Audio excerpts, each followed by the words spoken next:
આજે જન આક્રોશ યાત્રાનો ત્રીજો દિવસ છે।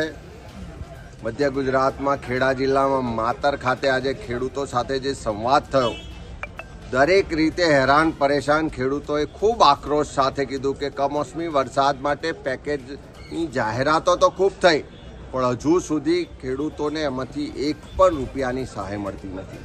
ખાતરની તંગી છે, ખાતર માટે લાઈનોમાં ઊભા રહે પણ ખાતર મળતું નથી। અનેક વિસ્તારોમાં સાબરમતી નદીના જે વહેણ છે એનાથી ગામની જમીનો સેંકડો વીઘા જમીનો ધોવાઈ ગઈ।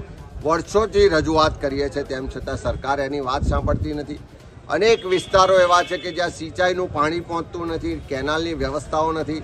વર્ષોથી રજૂઆત કરે છે, લડે છે, તેમ છતાં પાણી પહોંચતું નથી। એટલે એક બાજુ ખેડૂતો હેરાન પરેશાન છે, બીજી બાજુ કાયદો વ્યવસ્થાની પરિસ્થિતિ કથળી ગઈ છે। અહીંયા આગળ ખુલ્લેઆમ બુટલેગરો દાદાગીરી કરે છે, દારૂની બધી એટલી હદે વધી છે કે ગામે ગામ મહિલાઓ પર અત્યાચાર, શોષણના બનાવો વધી રહ્યા છે।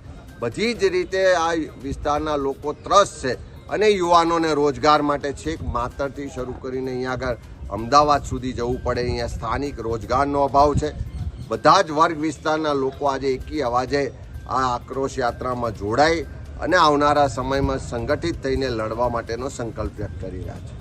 આ વિસ્તારમાંથી અનેક પ્રશ્નોની રજૂઆત થઈ છે। જમીન ધોવાણના પ્રશ્નો છે, ખેડૂતોને સહાયના પ્રશ્નો છે, કાયદો વ્યવસ્થાની પરિસ્થિતિના પ્રશ્નો છે, રોજગારની રજૂઆતો થઈ છે અને સાથે સાથે જે ચારે તરફ ભ્રષ્ટાચાર થાય છે, જે ભાજપના મળતિયાઓ ઉઘાડી લૂંટ ચલાવે છે, એ તમામ મુદ્દાઓ પર આજે ખેડા હોય, માતર હોય, વિસ્તારના લોકોએ રજૂઆત કરી છે।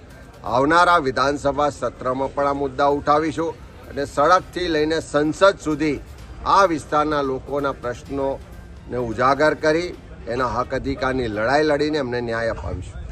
હવે જુઓ દેશ દુનિયાની તમામ ખબરો તમારી આંગળીના ટેરવે। ઉઠાવો મોબાઈલ અને ગૂગલ પ્લે સ્ટોર પરથી ડાઉનલોડ કરો અમારી CN24 ન્યૂઝ મોબાઈલ એપ।